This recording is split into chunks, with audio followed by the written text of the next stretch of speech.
destroying your weapon. It's chosen you. But it belongs to me. That's all you got? Permission to engage. Don't worry, I got this. Blue Beetle, rated PG-13, only in theaters August 18th.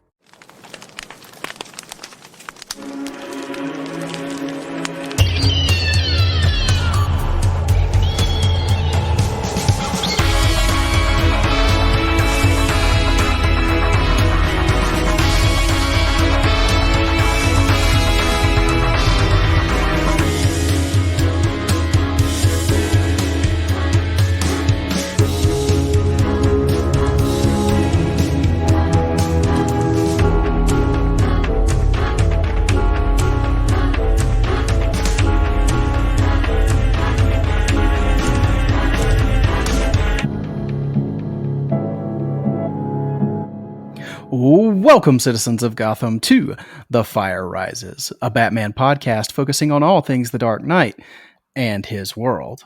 If you'd like to connect with the show, you can find us on Facebook, Twitter, or X, and Instagram at tfrbatpod. And if you have thoughts, questions, comments, or even suggestions for future episodes of the show, you can reach us by email. Just shoot those emails to tfrbatpod@gmail.com. My name is Eric Carter, and I am your host, and I am joined, as always, by my co-host, Mr. Joseph Fornerado. Joe, how are you, my friend? I'm doing good, bud. What's going on? Oh, just a new DC movie to talk about. That's always exciting, right? A new one that came quicker than normal, and an abundance of them this year that we get to talk about. So let's get going with that. It's crazy how we've already had. Is this the third one this year? Yeah, because we had Shazam, Fury of the Gods, and then The Flash, and now, of course, Blue Beetle, which we're going to be talking about today. And then in a couple more months, we got another one to talk about in Aquaman and the Lost Kingdom. Yeah, hopefully that stays where it is, because I know there's a lot of rumors of everything kind of shifting with the writer's strike and everything. But yeah, hopefully that stays where it is. Yeah, hopefully so. But yes, we are here to talk about the brand new DC film Blue Beetle. But before we get there, we would be remiss if we didn't mention who's bringing you this show today, our partner sponsor in Organic Priced Books. Now, Joe, are there any big graphic novels, collected editions that you're looking forward to soon? Next Tuesday is Absolute All-Stars. No, not All-Star. Absolute Superman. For all seasons. For all the seasons. Yeah, for all seasons. I'm looking forward to that. I only own that in a trade. So when they announced that Absolute, I had my eye on that from day one. So I can't wait to get my hands on that next week. I have my eyes on that one too. I'm going to order. I'll have to check. I think I already pre-ordered it.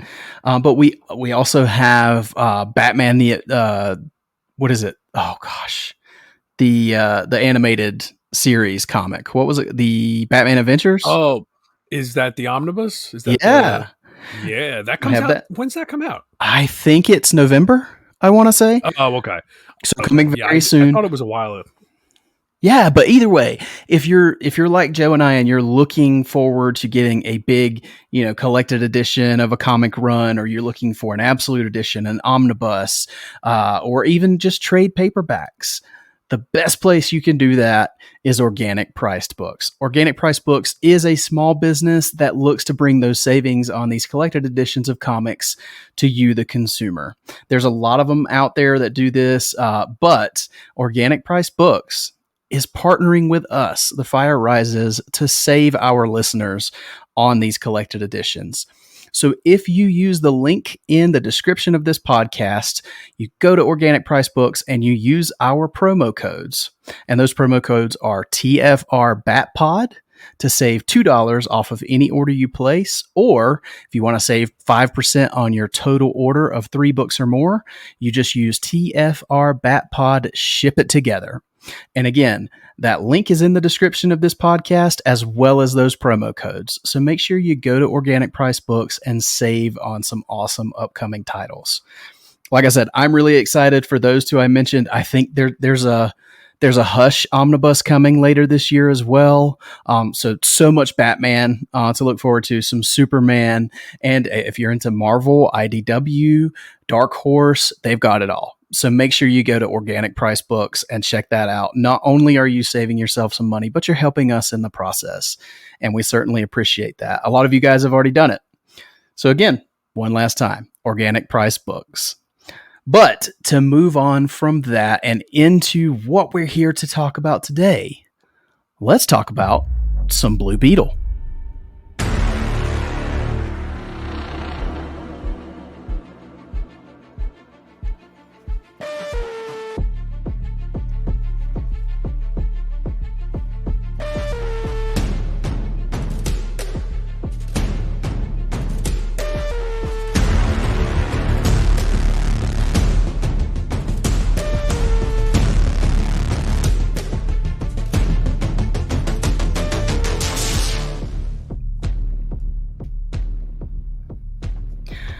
All right, Joe. So, Blue Beetle was released August 18th, just a few days ago, 2023, and it was directed by Angel Manuel Soto.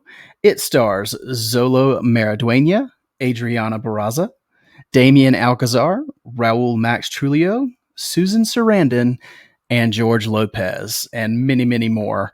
But this the music was done by Bobby Krilic, which I'll just go ahead and say the music in this movie is excellent.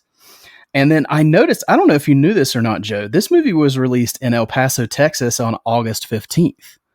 So I didn't even realize that they got was that the premiere? Oh, maybe that's the case, because that would be weird if they got an early. I don't know if that'd be considered like an early promotion. I don't know, but I did not know that. No, I mean, maybe it was the premiere. I don't know where the actual premiere was. But the funny thing about this is most of these movies we've gotten recently, I think I got a preview screening for Shazam. I know I saw The Flash ahead of time, as everybody did.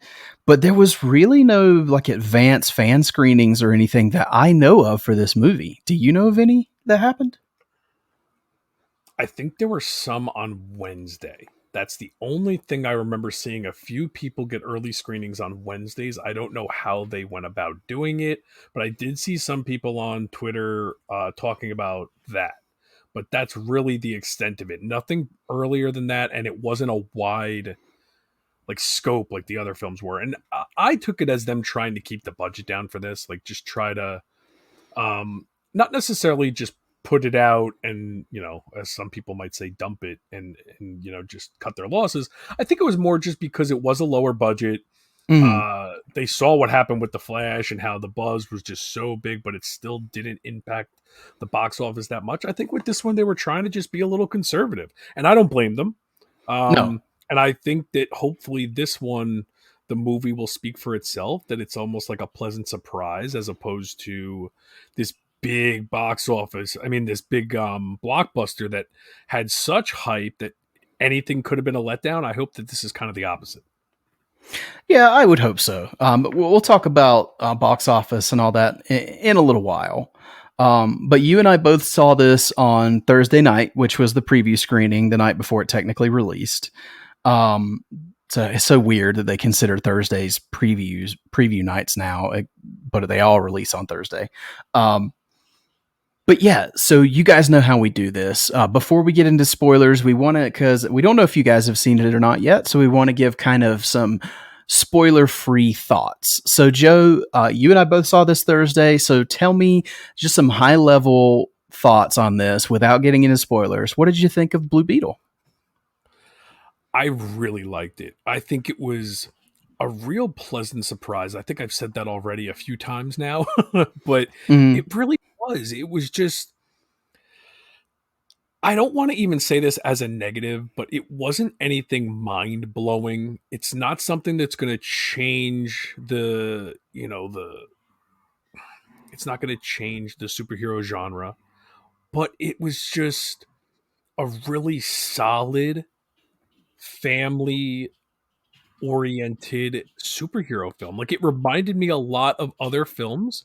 I think some people might take that as a bad thing, but to me, I think they took from a lot of films that I really love and took the best parts of those and incorporated it into this new take on, a Hispanic family and a superhero that we have not seen on screen yet, at Mhm. least on the big screen. And I think they turned out a really great, whether you want to call it a really good or really great film, I think they did something. I think it is a special thing that they did. I mean, considering the budget was what it was, I mean, I've seen 120 at the high end. The film looks fantastic considering this was originally going to be a streaming movie on HBO Max. I don't think you notice that at all. I think this looks like a film that should have been on the big screen. So either it always had that cinematic quality to it, or they audibled early enough where you couldn't tell. But Mhm. I had a blast with the movie. I really did. It had the heart that I'm always looking for with these movies. The emotion is what brings me back to repeat viewings. If a movie has that emotion and on top of the humor and the fun, then to me that's checking all the boxes. And I was in. I mean, I was in pretty quickly with this movie. It moves pretty quickly, and I'll let you talk about it before I take away everything. But I think the pacing is really good with this. I don't know if you want to touch on that a little bit, but I really just think they did everything very oh, what's the word I'm looking for? They fit everything in that they wanted to, moved at a good pace, and it never felt rushed, but it never felt slow. They really Mhm. did a good job with what they were doing. Yeah, this movie's right at about 2 hours. I think it's what, Mhm. 2 hours and maybe 5 minutes, something like that. Yeah, something like that. Yeah. I think this is, sometimes a movie is too long, even if it's less than 2 hours. A less than 2 hour movie can be too long, or a 90-minute movie or a 2.5 hour movie can be too short, depending on the story.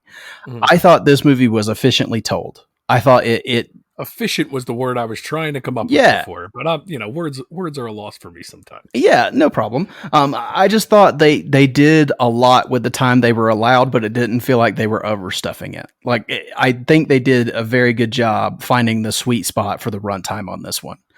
Because I never felt like things were going on too long. I was definitely never bored with this movie. I will say it is a very formulaic origin story for a Mhm. superhero. There's beats we've seen many times before. So this movie doesn't reinvent the wheel. I think you might have already said that, but it is familiar, but it's also it's very unique. And I think the uniqueness comes in with the family and the dynamic around Jaime and his family.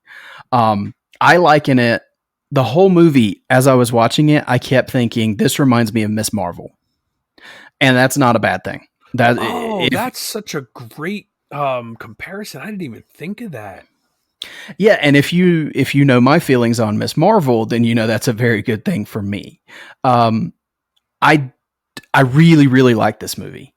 I don't know if I'm quite to the love stage, but again, I've only seen it one time, so I do want to see this movie again. But from what I saw, I had a really good time on Thursday night seeing this. So far as the budget, everywhere I'm seeing says 104 million. There's Okay. a Collider article that came out that says 104. So it's a very conservative budget for a superhero film. Um, and whether it'll make money or not, I don't know. But I will say there is a reason that Warner Brothers looked at this film and said, no, this does not need to be a streaming movie. This needs to be in theaters. People need to be able to see this. And I'm glad they did give it the upgrade because everything looks great. This might be some of the best superhero action I've seen on screen so far as the CGI and the effects this year. Um, the suit looks phenomenal. on Jaime. I think the Scarab works well, and the music is awesome. I love the score. I've been listening to it most of the day between work. So yeah, there's a lot of things to like. I do have some major nitpicks, and I'm not going to be able to get into those until we get over the spoilers. But yeah, one thing I will say, and I don't think it's spoilery, and I wanted to get your thoughts on it. I think this movie was so well done in the aspect of not being tied to one universe or the other. Like this movie, if they wanted to, could continue on into the DCU. Don't you agree? Completely agree. I think it's kind of a choose your own universe. If whatever you want it to be, it's fine, and it works perfectly well as a standalone that connects to nothing. And I think that's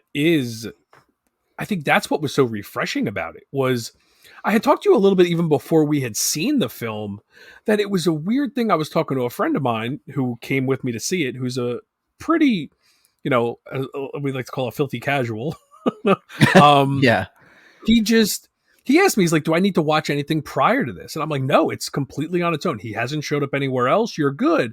And I thought to myself, when was the last time we could say that about a movie? Like, I mean, you could kind of say like Black Adam, but Black Adam kind of spins off of Shazam a little bit. We've had origin films in the DCU, but they've all like kind of spun off something else. Like Wonder Woman is an origin film, but she appeared in BVS first. Aquaman is an origin film, but he appeared in Justice League prior to that. Other than Man of Steel and Shazam, right? Is Shazam the only one that like starts from scratch? I think so. I mean, there's mentions in Shazam of the wider DC universe, but even that, I mean, it doesn't necessarily tie it to one or the other. Yeah. So I just thought that was really refreshing and easy for me to say, like, no, you don't have to watch anything. Just come and watch a movie. And I mean, he missed out on some of the Easter eggs and that kind of stuff that we'll get into over the spoiler wall that like I kind of like, smiled at stuff and he like it went over his head a little bit. But that's with any comic book film. You don't need that stuff to enjoy the movie, but it does add to it for us. And one thing I did want to say before we get over the spoiler wall, I don't think this is spoilery to say, excuse me, as formulaic as it is. I heard a lot about how it's a formulaic origin story until it gets to, a lot of the reviews said it, until he gets, he becomes Blue Beetle, then it really takes off. When I watched the film the first time, I was expecting to go like an hour before he became Blue Beetle. And it's not the case. Like 20 minutes. Exactly. It's 20 minutes. So that's where I think the efficiency really takes hold. Because I think to me, a formulaic origin, it takes, sometimes it takes 45 minutes to an hour. So I like that it didn't feel rushed. You get those 20 minutes to fall in love with the characters, which I think it does so well, because that's what sells this movie is you do get to fall in love with those characters first. But then it just takes off. And I that's what I really was surprised with is the pacing of the film and the, everything else that goes with it once we get into the spoilers. But I really had a lot of fun with it. I did. And I know sometimes that fun word can be a bad word, but with this movie, I mean, I'm kind of surprised I never made the connection with Miss Marvel because that is such a perfect comparison. It's like a combination I've said of like I've said Shazam. I think Miss Marvel might be a little better with the more similarities with the family, but yeah, I mean Shazam is one of my favorite DC movies. So anything that reminds me of that is great. I'm with you with Miss Marvel. I thought that was great too. So yeah, it takes from a lot of things that we love, and I think it combines all that stuff pretty organically for this character.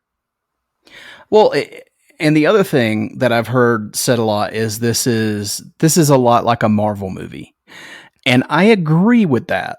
But I will say it reminds me of Marvel when I'm enjoying Marvel, if that makes sense. Yeah, like when I'm having fun with Marvel, this is what it reminds me of.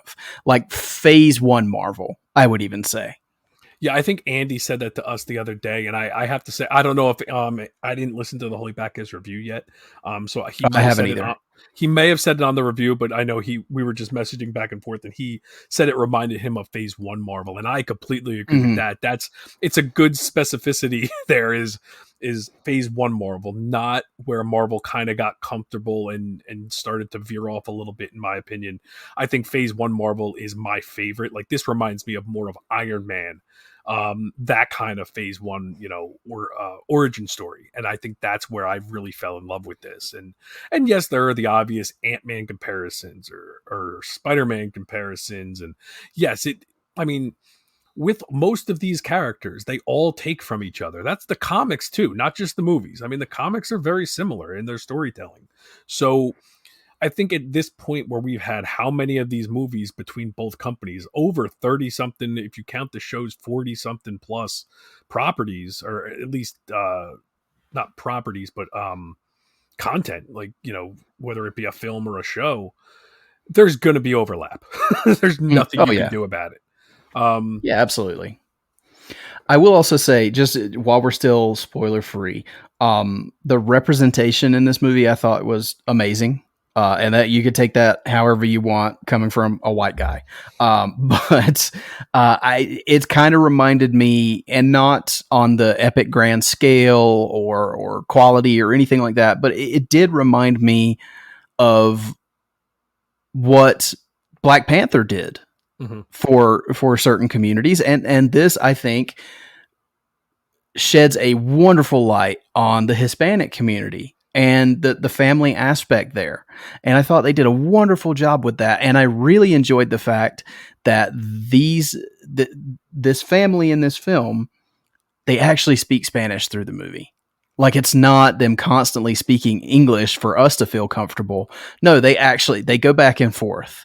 It's kind of like almost like a Spanglish thing, where a lot of times they are speaking English, but when it's important, when it's impactful, they're speaking their native tongue to each other. And I love that. I thought that was awesome. And it's not geared towards us with even subtitles. Like, I even as someone who, yes, I wish I could know what they're saying, you get the gist of it though, even without. And I like that they didn't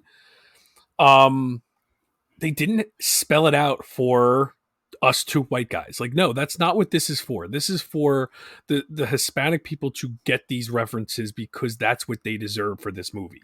They deserve to have their moments and the stuff that they're going to relate to and no one else will. And I, as someone like if they ever did like an Italian, something like that or other for me, like where I could like kind of pick out certain little things, like as stupid as it is, when I watch Luca with my kids, like I get certain things that they talk on there. Like I love that there is that for the Hispanic community for a movie like this. And I loved seeing that culture aspect of this movie, because it's fun to see how other cultures interact in their families, and you can, even as different as we are, you can relate to it even from your own culture, your own perspective. And I think that's so much fun, because I think it does show that we're not, and this is corny as hell, but we're not all that different. Like everyone has just because it's a different language here and there, and we might not get every reference or every little inside joke, you could still relate to that with your own stuff. And I love that.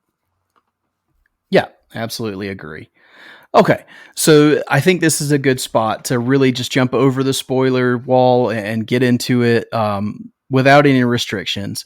So if you have not seen Blue Beetle, I highly recommend jump off here, go see Blue Beetle, and come back and finish the rest of the ride with us here. But that's where we're going to jump over in 3, 2, 1. All right, Joe. So just to get the negatives out of the way, if there are any like glaring negatives that you wanted to bring up, what are those? I mean, it's been almost a week now since we've seen the film. And I will say, I think it's a plus that I'm not dwelling on the negatives after seeing the film. I'm remembering more of the positives. I think some of the negatives are, I think we talked about like some of the humor. I'll be honest with you, probably 99% of the humor in this film worked for me. Something about the way it was handled always made me laugh. The grandma at times was hilarious. And then it kind of went a little too far a couple of times, but never took me out of the movie. I thought, what was it, Nana? Is that what was the, Mhm. she was hilarious. I loved her. George Lopez never went too far for me. I absolutely loved him in this. Yeah, George Lopez cracked me up this entire movie. But if I'm trying to think of negatives, I guess the villain is kind of a serve the purpose of the film villain. I think he works for the film. I think Susan Sarandon is fine. I don't have a problem with her as an actress in this, but she's not anything, she's not anything memorable. I'll just piggyback off of that since you brought it up. One of my biggest nitpicks of the movie, and we've already compared it to some Marvel films. I think the villainous aspect of this film was pretty weak. It has kind of that Iron Man comparison there. It's got some of that Marvel villain vibe where sometimes the Marvel villains just don't feel very strong. And here, like Susan Sarandon, I think she did the best that she could with it, but she's a little too mustache twirling, just evil for the sake of evil for me. And the other what was his name? I'm sorry, I'm blanking on his name. I've seen it. Like I said, we've seen this one time. Carpax. Ignacio Carpax. So I like what they were trying to do at the end because they kind of gave him a reason for why he's doing what he's doing because Susan Sarandon kind of trapped him into this life when he was a little boy. But you learn that in very close to the end of the movie. Like it's far into the third act when you learn that. And up until then, he had just been, it seemed like sort of like Susan Sarandon. He's just bad because he's bad. And then it just felt a little shoehorned at the end that, now we have this character motivation. It was a little too late for me. Well, I'll actually say I felt like they kind of foreshadowed that. Not to the extent that they went with at the end. I honestly thought they definitely foreshadowed that she had been, I don't know if torturing is the right word, but she definitely took advantage of him. And I think that was pretty clear. I had always taken that the locket that he had, I guess it was a locket. I was waiting for it to be his wife and his child that had died. I thought it was actually an interesting twist that it was him and his mom. And his mom had died. And I thought that was pretty interesting. I'll be honest, I liked the twist at the end. I say twist pretty loosely, but I liked that. All right, so I'm taking a negative and turning it into a positive here. I do think both villains were fine. Like they're just there. They serve the purpose of the film. They're fine. Nothing to write home about. But I will say, I love the fact that they're not redeemed to the point of like we have so much sympathy for them we don't want them to be punished. I love the fact that Jaime isn't going to kill this guy because he has sympathy, but he's still a bad guy, and they found a good way to basically have him be a bad guy, kill Susan Sarandon while, ending his own life as well. I personally liked that aspect of it.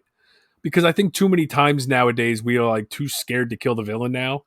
And it's like, all right, how is he going to be redeemed? He's going to be a good guy. I thought this was kind of that perfect happy medium there. And I really appreciated that.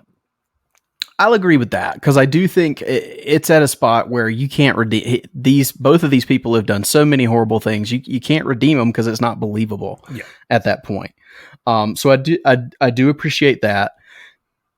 Again, I just felt like they serve the purpose of being, especially Ignacio. He served the point of being this physical threat for the Blue Beetle, for Jaime, and Susan Sarandon was she was the non-physical, basically the brains behind the operation kind of thing, and it was fine. It's not something so glaring that I didn't enjoy it. I did. It just they felt very, very formulaic villain kind of thing, and I think that's where the formula comes in with the origin story. No, I'm with you. They're fine. They're just there. And that's pretty much Mhm. where I'm at. Like, it's not good, it's not bad, it's just, they're all right. Yeah. And it makes you wonder. I think the biggest sticking point for me with Susan Sarandon's Victoria Cord is it makes you wonder how it went so off the rails between Ted Cord, who I love that we get references to Ted Cord in this movie, being this altruistic good guy, and his sister being just bad. Mm-hmm. It's like, I don't know how that family dynamic could have gotten so off the rails.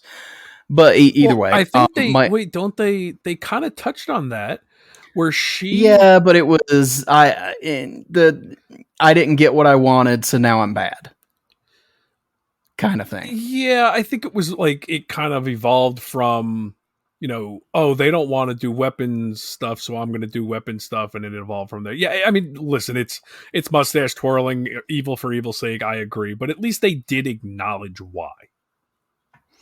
Yeah, she was kind of a less impactful version of Obadiah Stane from Iron Man. She wanted to do the weapons, they didn't want to, kind of thing. Mm-hmm.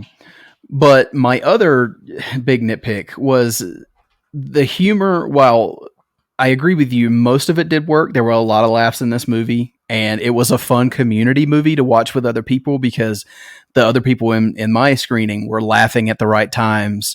But the one thing that didn't work for me, as much as I loved Nana,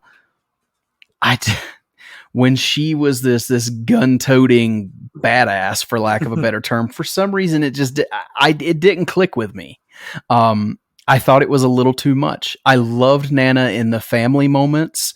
I love her as a character, but the revolutionary badass grandma, I don't know. It's a stride too far for me personally. I will say the conversations about her being the revolutionary grandma worked much better than seeing her in action.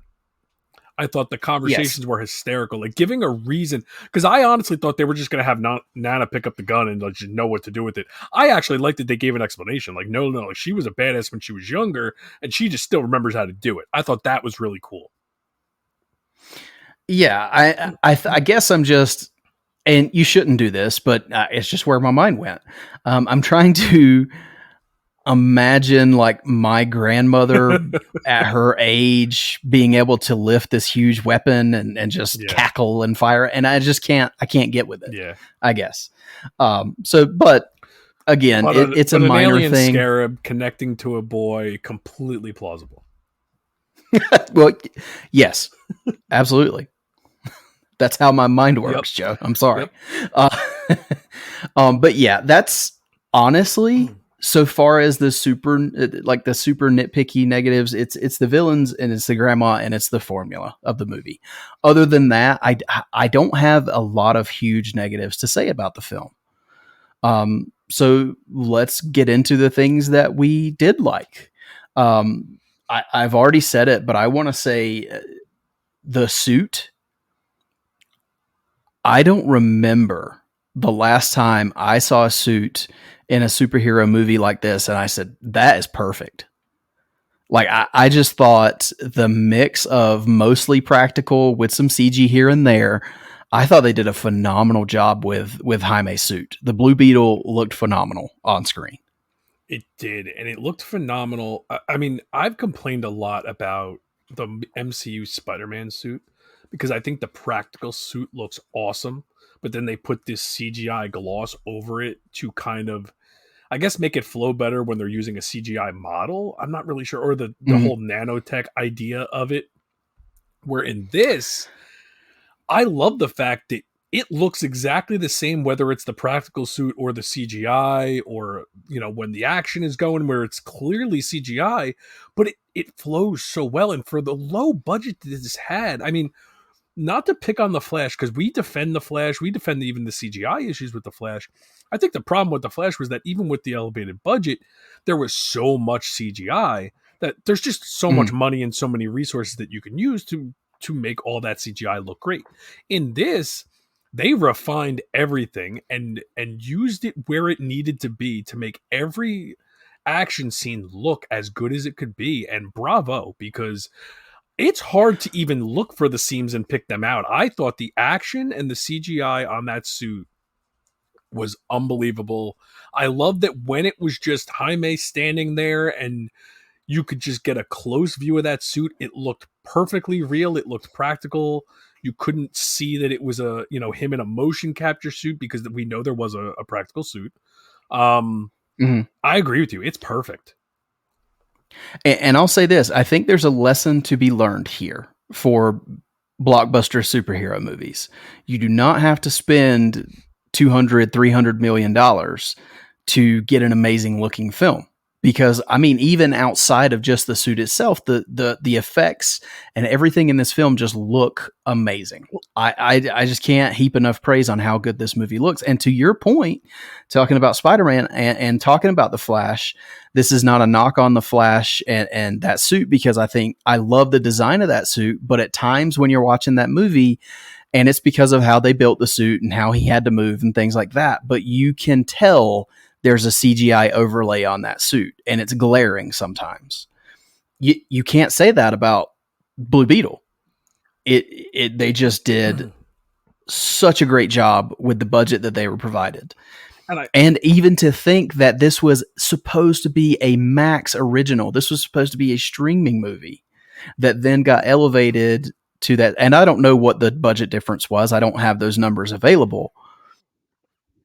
But to know that it went from streaming to theatrical and with this budget, and they pulled this off, I think there's a lesson to be learned there. So what it's amazing is that I wonder if, because it had a streaming budget originally, that they wrote the script prepared for that, or at least structured the movie around what they thought they were going to be able to do. And then they just even fine-tuned it even further when they got that little bit of a bump in the budget, whatever it may have been. And I think even with something like The Flash, like, listen, I'm not going to tell them how to script their movie or whatever. They make the movie what it is, and then whatever resources they have, they put into the movie as best they can, and they get the product fine, no problem. But I think something can be said for the restraint that something like this has, or even something like Shazam. Like, you don't need effects in every shot of your movie. You can tell a more, and it's weird to say grounded story with a Blue Beetle movie with the Scarab and all this crazy stuff going on, but they just kind of space out what's needed for effects so they can spend the money when they do show those great effects. And I think it shows, because it's pretty amazing that we can say the CGI on Blue Beetle, a movie that was supposed to go to Max or HBO Max, whatever, with the low budget that it has, looks better than, in my opinion, Spider-Man. Like, it shouldn't be that way. But yeah, I agree. And it could be a personal choice. Everything it's also subjective on what people think looks good and what doesn't look good. But to me, this is what I want from a superhero suit, is I want it to look real. I don't want it to look like, CGI, nanotech, whatever. I want it to look like I can feel it. And to me, that's what I got from this. And I think they did such a good job with this. And I don't want to spend too much time on just gawking over the effects, but I think they deserve the praise where, in this case, because I think they did such a good job with this. And I think it's because it did blow me away, because I think we all expected, I mean, me personally, I expected some shoddy CGI with something that was supposed to go to streaming. I didn't expect it to look as good as Spider-Man or The Flash, and it exceeded that, which I'm amazed. Well, and to your point, I thought when I saw the trailers, knowing what the budget was, I thought, okay, they're showing the big highlights in the trailer so far as VFX. We're going to see some of the seams when we actually watch the movie, and that doesn't happen. And that's not even a factor of, and we'll go into a little bit of the action here. That's not even a factor of, okay, well, they didn't put anything on screen for long enough for you to notice. There's a lot of the Scarab on screen. Mm-hmm. There's a lot of action scenes. The bus, when he cuts the bus in half, looks great. There's multiple battles between, Blue Beetle and what's the villain's name? I keep forgetting. Caravax. Yeah. There's multiple battles between those two. OMAC, yeah. But every fight scene looked great. I thought there was a ton of action in this movie for the budget that they had. I didn't honestly expect as much action as they are. The first flight with Blue Beetle looks really good. So cool. And it's such seeing a the fun perspective scene. from him. Yeah, like I don't know.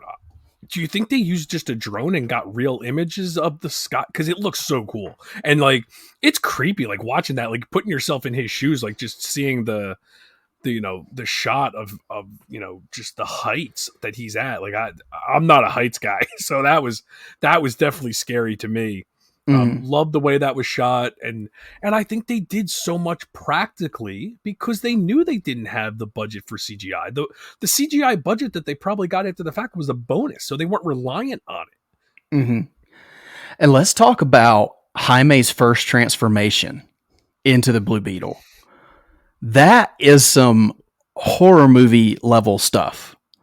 I mean, there, of course, it's cut with the humor of the family, it comically horrified at what's happening to Jaime. But when he first becomes the Blue Beetle in their kitchen, and it's just this suit is spreading across his body, and it's George Lopez's joke about it went up his ass killed me because we didn't know where the scarab went, and then all of a sudden it's bursting out of his body. So that killed me. But yeah, just the way that it enveloped him, it shot him up and attached to the ceiling, and it's just crawling all over his body. I thought that was so well done, and it was borderline scary. I'm trying to remember where I heard it, but did you hear that the director, I guess, is a fan of, is it Cronenberg that did The Fly? I believe so. He basically had said, and I can't remember who said this. I don't remember who had the credit of this interview. I apologize. So I can't give credit where it's due. But he basically said he wanted to do like a family-friendly version of The Fly. And that was like the body horror type of deal with the scarab attaching to Jaime. He wanted that horror, but tone it down a little bit for a family-friendly. But like, when you think about what the scarab is actually doing, you could see where he's coming from. Like The Fly is pretty horrific. And you could see like that body horror aspect of it is so terrifying, but he does it with like a funny overtone to it. But yeah, you put some different music on that. You put, you silence George Lopez in that scene. It could definitely be out of a horror movie. Well, I didn't get The Fly at all, but that makes sense when you say that. But the first thing I thought of when he was going through that transformation was An American Werewolf in London. Because that transformation has always been just horrifying to me. Like it's the scariest part of that movie. And it's just exactly what you just said, that body horror element. And that's just the first thing that popped into my mind. And yes, if it had not been for, I think the where it goes family friendly is, yes, it's terrifying, but you've got the family reacting in the way that they are. Yes. So that kind of makes it a little more palatable, I would say, for a wide audience, but it's so well done. But since we're talking about the family there, one of my favorite parts of this film were the different relationships, whether it be the entire Reyes family, the relationship between Jaime and his father. I really loved the relationship between Jaime and his uncle. What was his uncle's name? I'm so bad with names. But you're talking about George Lopez, I'm assuming. George Lopez, yeah. Rudy, Uncle Rudy. Rudy, yeah. I was going to say like Rennie or something, but yeah, Rudy. Yeah. Rudy was, honestly, I think he was a highlight of the movie for me. I loved Rudy. But yeah, just and even the relationship that we see develop through the movie of Jaime and Jenny Court. We have to mention his sister. His sister was a huge part. Yeah. And a few moments of her humor didn't work for me either, but overall, I agree. Like the bathroom joke, I didn't think was very funny. That was a weird start to the movie, and I almost forgot about it because it goes in such a great direction after that. But yeah, but I will say it got a laugh in my theater. So sometimes those jokes that don't get us, I think they're gearing towards another audience, which is fine. Well, and that's an important thing to remember. Humor is one of the most subjective things in the world. So Yeah. very much could have worked for every, because I do think it got a big laugh in my theater too. But when she walks out of the bathroom and just talking about what she just did in there, I was like, just not necessary for me. But Yeah.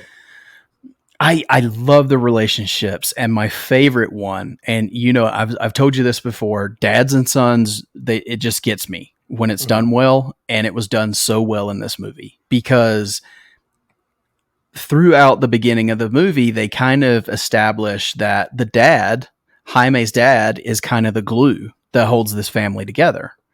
And we get to and I was not expecting this. I was not expecting emotion out of the Blue Beetle movie. But when we get to the moment where Susan Sarandon's character, Victoria Court, is attacking the Reyes house, and we've already established that Jaime's father has a heart condition. He had a heart attack while Jaime was off at college, and it happens again here in this scene while the family's being attacked. And I did not expect them to kill off Jaime's dad. And when he dies, oh man, it hit me like a ton of bricks. I didn't cry, but I definitely felt a surge of emotion, and I just felt so bad for this family who they're already going through so much. They're about to lose their house. They've lost their garage, and now the dad has passed away. And man, I just thought it was very impactful. It's interesting that you didn't see it coming, because I'll be honest with you. The minute they set up that his dad had a heart condition, I'm like, oh, he's gonna die. Like I just thought, like, that's how you're setting up the stakes for this film. And I will agree with you that in a Blue Beetle film that they're definitely playing up the laughs. I wasn't necessarily expecting emotion like that going in, but once they set it up like that, I was like, oh, okay, I see what they're doing here. And as much as I did not want that the father to die for the sake of the family and everything like that, I appreciate when a film can have that to set up the stakes, to give a reason for why this battle at the end is so important to Jaime. And I mean, to show the evil nature of the villains, as mediocre as these villains were, to give those stakes, I think, is really important. And I will say it got me.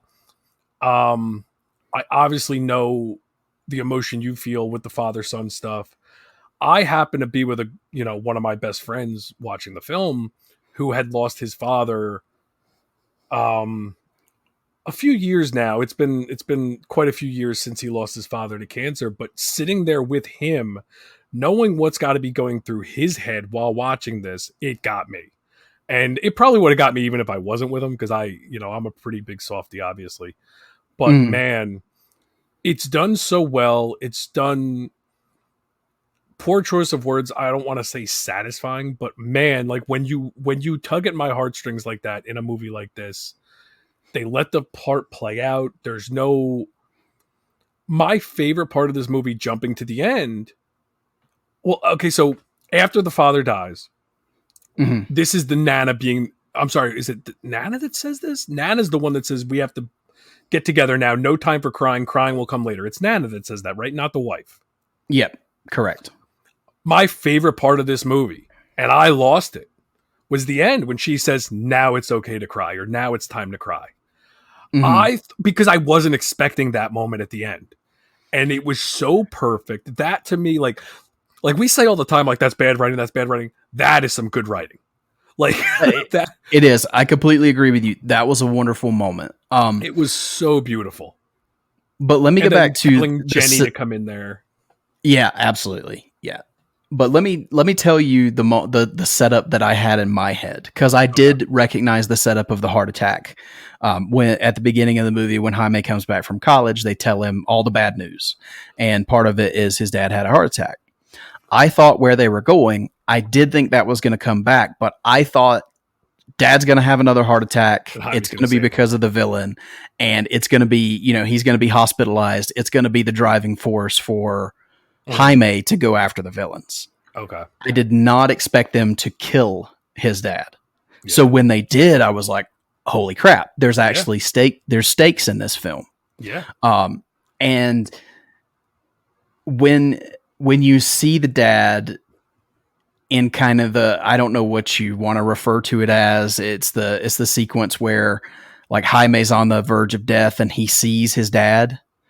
I love that moment so much. And I love that his dad tells him, you know, this was my purpose. You know, I was meant to go on this journey to be here for you now. Mm-hmm. And I'm paraphrasing. I don't remember exactly what he said, but along those lines. And it made me think of a few things. It made me think of the ancestral plane in Black Panther, where T'Challa gets to, you know, talk to his dad. And it made me think of Jonathan Kent as well, because there's been multiple iterations of Superman where when Jonathan does die, he is that, you know, that spectral visitor for Clark in his deepest and most personal moments. And that came to mind for me. It reminded me, because you and I are in the midst of watching Smallville, me a many time rewatching you for the first time. There's a moment, and I don't know if you know about this. I'm sorry, Joe, if this is a spoiler for you because you're watching it for the first time, but there's a moment at the end of Smallville where he gets that Clark Jonathan moment again. And it reminded me of that so much. And that is the one time in this movie that I got a tiny bit choked up. Yeah. So I thought they did it wonderfully. Well, the Black Panther comparison is obvious. And I could see people being like annoyed by that like, quote unquote, they stole it from Black Panther. Listen, Black Panther's not the first movie to ever do that.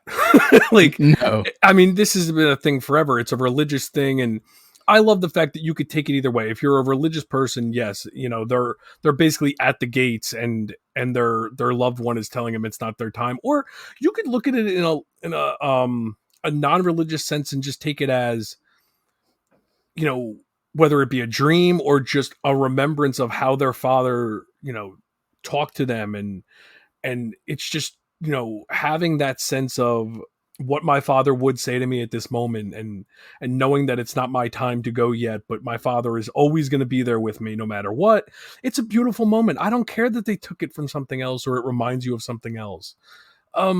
Why, like, what, what's the saying? And that was not a negative from me, by the way. No, I'm not saying you. I have heard it from other people though, and I just disagree, because yes, it does remind me of that, but that's okay too. Like, I mean, so are we going to criticize Black Panther from stealing from Lion King? Like, nobody you know, like, I mean, these are all stories that are based off of old stories. That's what comics do. That's what, you know, folklore does. Everything does that.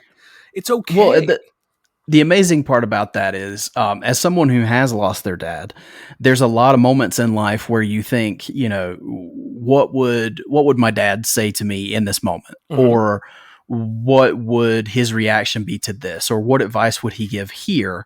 And I love that this medium gives them the chance to actually realize that. Yes. And get that moment that I wish I could have. So anytime that's done well, I love it. And it's no different here.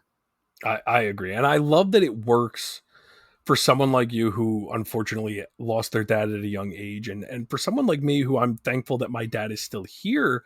But it's hard to not think about a moment like that, knowing that one day my dad won't be here. And I hope to have a moment like that. And I you know, dread the day that I will have to think about moments like that. I mean, it works on every level you can imagine, because we've all lost someone or loved someone enough where we're worried we're going to lose them someday.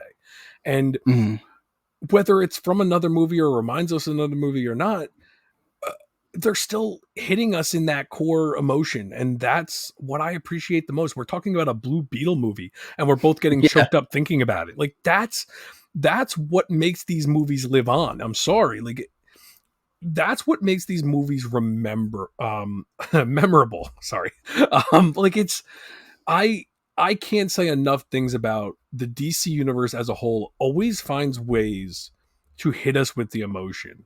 And I think that's what's missing from a lot of the quote unquote cookie cutter movies that we get sometimes today, is that they're not giving us that little bit more that we desire to make us really appreciate them. And you know, I think that kind of stuff is what makes me forgive some misgivings, where sometimes people would rather have the humor to forgive the misgivings. I personally would much rather have the heart.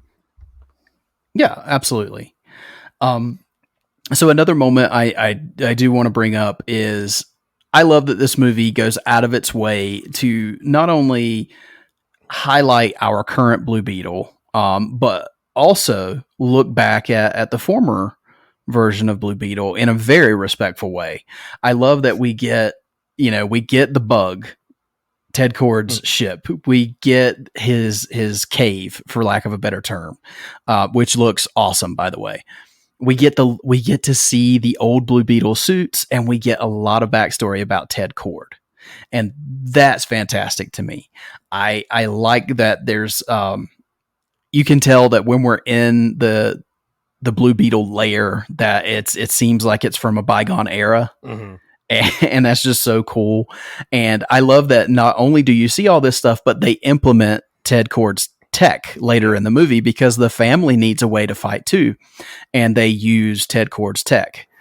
And do they call him like a poor man's Batman or something? Like they made some joke about that, which I did find very funny, but it's more like, it's like he's not as rich as Bruce Wayne, so his tech's a little bit less than Bruce Wayne's tech, which I thought was really good. And I love that they gave some nods to Dan Garrett too. I think they did a good job of balancing the two, but obviously Ted Kord is the focal point. Mm-hmm. And once again, they use the reference that did Dan Garrett in this movie? I can't now. I'm questioning myself. Did he use the scarab? I can't remember. Oh, now I can't remember if he used the scarab or not. But he's the one that discovered the scarab, correct?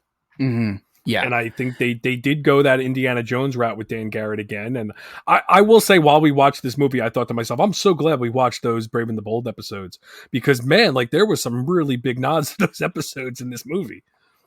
Yeah, absolutely. And I love, just we're going to the post-credit scene, but in that post-credit scene, you get that hope that if this does continue, we might see Ted Kord in the future. So that's really fun. And I don't know if you saw this or not, but yes, I did.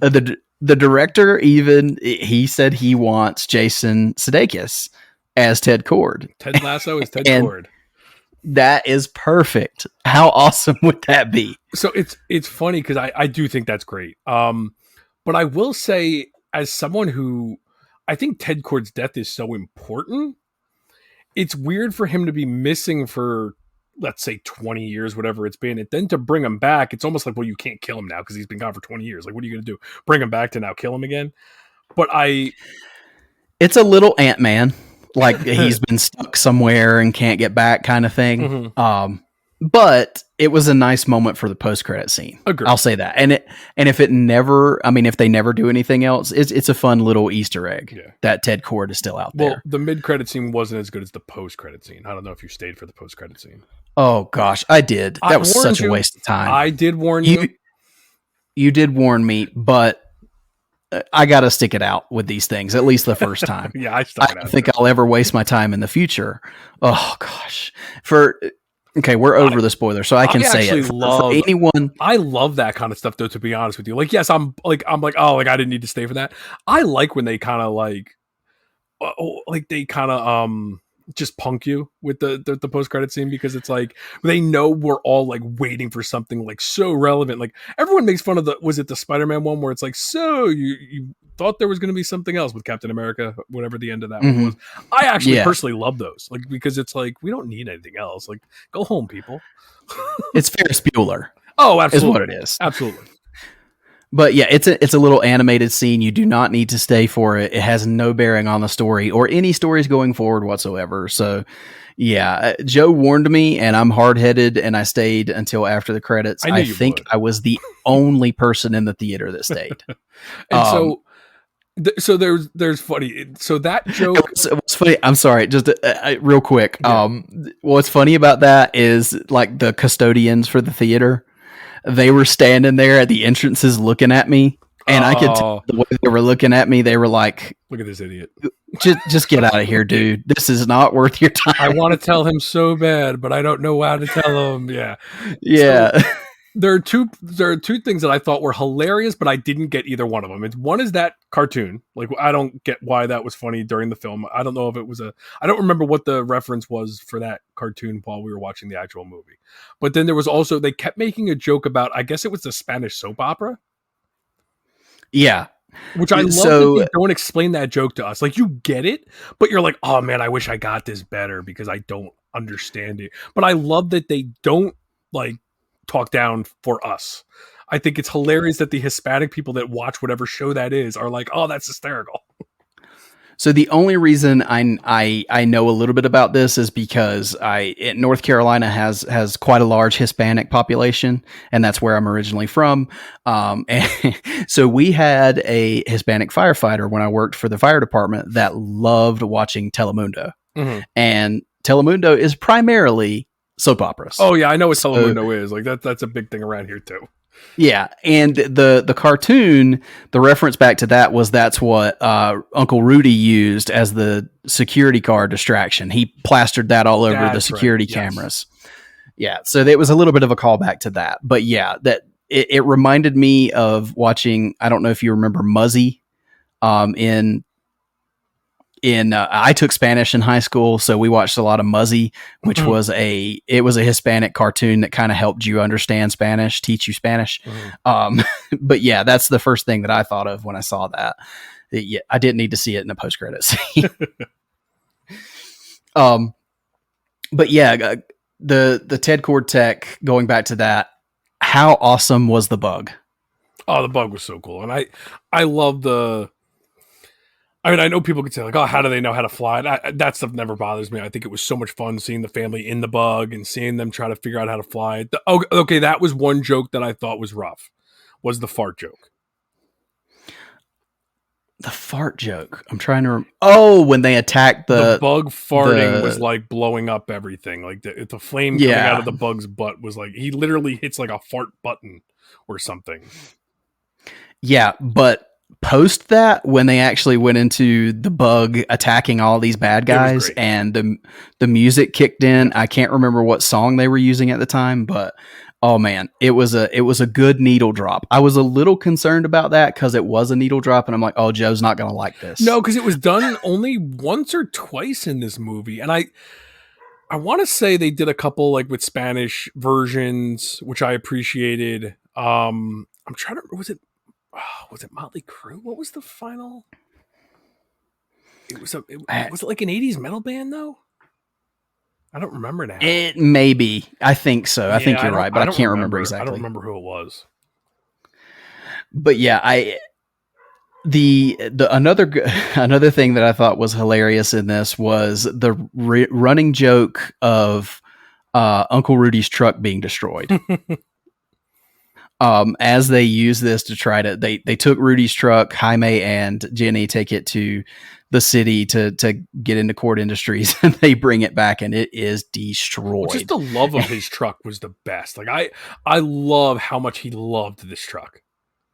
And it was a Toyota Tacoma that he called Taco, which I really... Oh, I didn't even get that. I knew he called it Taco, but that's even funnier now that you explain it to me, which is pretty sad. But I love that, like, in the beginning, he's honking with his knee while Jaime is walking up to the job interview. Like, that was really funny. Like, the truck was hilarious.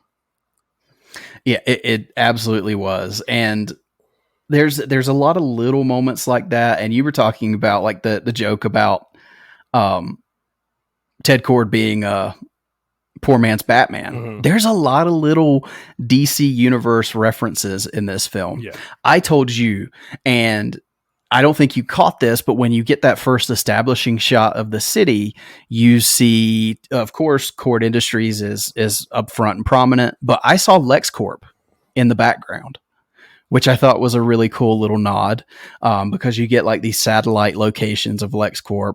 Now, was kind of like you get. Was it a generic logo? I'd have to watch it again, but it did look like the BVS LexCorp logo. Oh, really? Okay, that's interesting. I mean, I think like, oh, now it has to be in. Like, I don't care about that. I just think it's cool. Yeah, they would have used that. But there was a lot of other little references in the movie. Like we got the Gotham universe or the Gotham Law. Yes. That's where Jaime went to school, for law school. We also, there was a mention on the Hispanic radio station that they were listening to that Bruce Wayne popped in there. I don't know if you noticed that, but they were covering some news story in Spanish and the only English there is Bruce Wayne. Oh, I don't think I caught that. Yeah, so there's a lot of little instances like that sprinkled throughout, but again, they don't establish that this is the DCEU or any kind of established universe, so it could be any. But I do like that they mentioned the Flash and Central City, so there was a lot of little nods to the greater DC universe, whatever this one falls into. Well, did you see what the director came out and said today? I actually messaged you about it prior to recording. I don't know if you saw it or not. Apparently, in the beginning, a Green Lantern is what shoots the Scarab in the first scene with the Scarab. Really? And I don't remember that at all, but he said when you go back and watch it a second time, pay attention. There's a Green Lantern in that scene. Now, I don't know. Ooh. I don't know if it's like just him saying it more than like you actually see it, but that's his description of it. I don't know because I didn't notice it when we first watched it, but I thought that I was didn't really notice cool. that. Yeah. But since you did bring up the Scarab, and I know we've talked a lot about the suit and the transformation and stuff, but I like that the Scarab actually gets a little bit of an arc in this movie. Because in the beginning, when the Scarab takes over Jaime's body, the Scarab is ready to use lethal force. Yeah. And there's just these hilarious moments where Jaime is rebelling against the Scarab and doesn't want to do any of that. And then at the end, when Jaime is so angry at the villain and he's ready to just end it, the Scarab is the one that pulls him back and says, Jaime, we don't kill. And I love it's actually like I would say it's more of a symbiotic relationship than Venom is with Eddie Brock, because Venom's ready to kill anytime. But this Scarab, through this symbiotic relationship with Jaime, has actually learned. And the Scarab is the one that pulls him back from going too far. And I really like that moment. Yeah, I agree with you. And that's exactly what it is. It's more symbiotic because you're right. He's learning, the Scarab is learning from Jaime and now understanding where Jaime is coming from and doesn't want Jaime to do something that they're both going to regret because they're learning from each other, which is really cool. I agree with you there. Again, maybe a little corny because, we have to show that our superheroes do not kill. Even now the Scarab is learning not to kill, which I could be honest, sometimes it does annoy me that they go out of their way to be like, we don't kill, but I get it. It's a hero thing. You're not supposed to kill anybody. But the family did not have that same restraint. No, there are definitely people dying when the bug is shooting everybody and everything. It's, comic superhero loopholes. It is what it is. The bug even steps on that guy and it like, oh yeah. He keeps going with the leg as it's walking. And it's like, oh, that guy is definitely dead. But yeah, were there any other big highlights you wanted to bring up that you can think of? If we haven't already, we talked a lot about the family. Obviously, what's the actor's name that plays Jaime? Because he does do such a great job carrying this film. Zolo? Yes, he's so good in this. But I want to give credit to Jenny. And again, trying to gauge these films with going with a friend of mine. I love going with people that don't normally see these movies, or at least I don't see them with these people. I usually go alone, but I've been lucky enough where I've been going to the movies with a friend of mine now that's been around lately. And he appreciated Jenny so much because, and I agree, she is not the typical damsel in distress at all in this movie. She's a great actress. I don't know who she is or what she's from, but I thought she did a fantastic job. She's funny. She's not the damsel in distress, but it's also not a beat you over the head. I'm not a damsel in distress. It's just very natural, very, just organic. She just was such a great character. The humor between the two of them, I loved how she gave him the Scarab. Everything just felt very natural with their relationship in this. I loved it. I did really appreciate her as a character, not knowing how they were going to handle that throughout the film. I will say some of the humor is a little much with the kissing scenes that I thought, but they did get very big laughs without going into that too much, pushing the boundaries of PG-13. I thought there was I actually thought those were pretty funny. I thought it was vague enough I laughed. where I will say childish, yeah. super childish, but I did laugh both times. The first one because it caught me so off guard. I did not expect it. But then the second time when the scarab is talking about it, I thought that was hilarious. Oh yeah, when the scarab tells him, Jaime, I'm something about blood flow or something. I'm sensing that blood is rushing to your mid region. Like so funny, so stupid. But I just thought she was a really cool character. So I think this was credit. I think this is her first big American role. She's been in a lot of Spanish speaking roles. Mm-hmm. Her name, and I'm probably going to butcher this, but it's Bruna Marquezine. And I agree with you. I thought she was great, and I thought her and Zolo had a lot of chemistry as Jenny and Jaime. Yeah. So yeah, I agree. That's a great point. Anything else that you? I know that we're going to miss things, but is there anything else that comes front of mind? No, I think we hit on most of the big points. I know we talked a lot about the CGI and the heart and the humor, but I think those are the big sticking points for us with this movie. Like that's the stuff that really impressed us, and I think they're the most important parts of this film. I really do, and I can't wait to watch it again. We both have said we're bummed that we're not going to be able to get to see it again in the theater, but I think this one is actually coming to disc sooner than later because from what I understand, they kind of make these decisions prior to the film being released. So I want to say the disc is already coming out in like October. Which is great because I can't wait to have it at home and watch it again. Agree. All right. Well, that seems like a good place to wrap it up here, Joe. So you know what's coming. Give me some final thoughts on Blue Beetle. And give me a Batarang rating. And I won't hold you to this because we've only seen it once, but just on your initial viewing, what's that Batarang rating? So I really, really like this movie. I think it's one that I could end up loving over time because of the fun aspect of it. It might be a fun one to just kind of throw on and kind of have on in the background too. This seems low to me, but I think it's a fair rating. I've been stuck on 7.5. Mm-hmm. 7.5 out of 10. I try to range it where I base it off of the other movies in the DCU.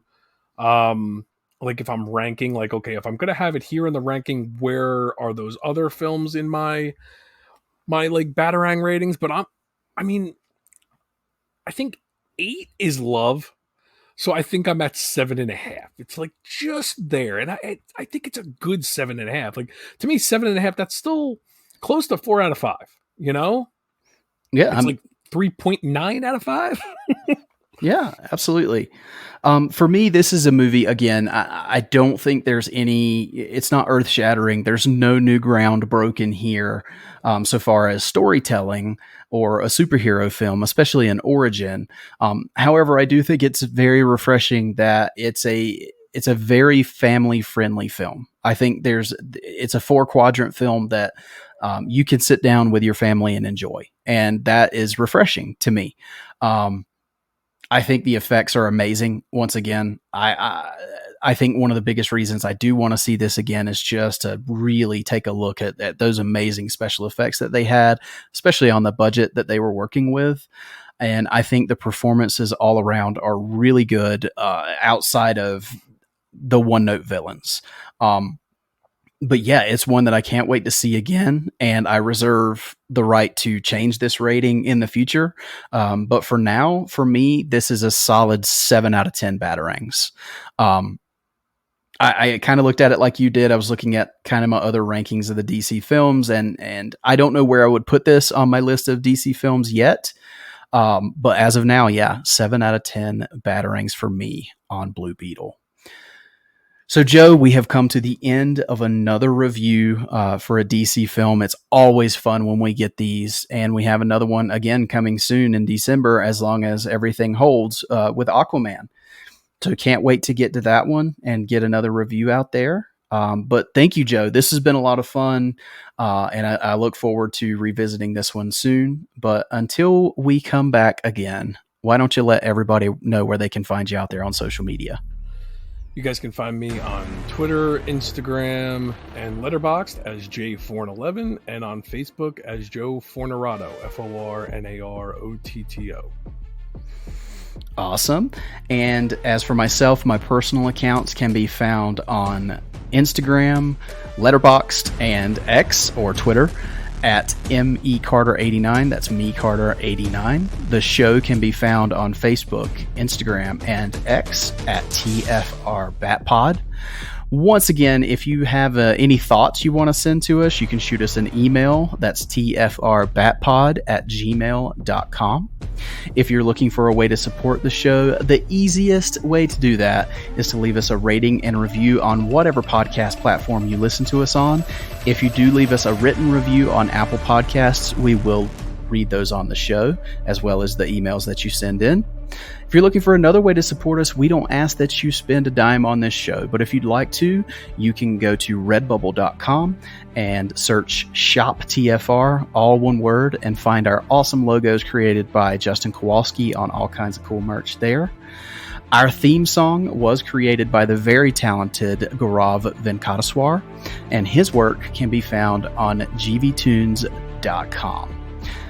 Make sure if you're looking for an awesome new book, go to organicpricedbooks.com. Their link is in the description of this podcast, as well as our promo codes, so you can save some money and support us at the same time. But until next time, for myself and Joe, thank you so much for listening, and make sure you keep that bat signal lit and pointed skyward.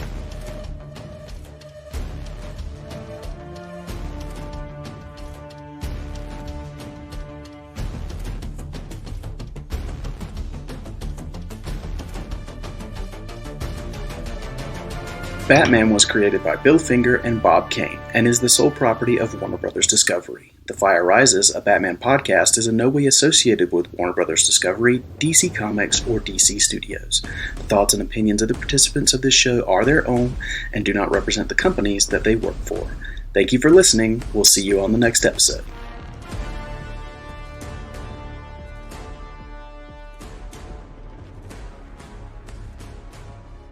What is he talking about? He's talking about this. Oh, I forgot how bad it looks. I've seen worse. Where? You don't want to know. Okay, what the hell is this thing? It's called the Scarab. It was given to my dad when I was a kid. It's some kind of a world-destroying weapon. Oh, that's nice. And did you know what was gonna happen to my brother when you stuck him with this world-destroying thing? No, I swear to you, I had no idea this would happen. I mean, come on. My father said it can't be activated by just any person. It has to choose you. So I'm guessing it's chosen you.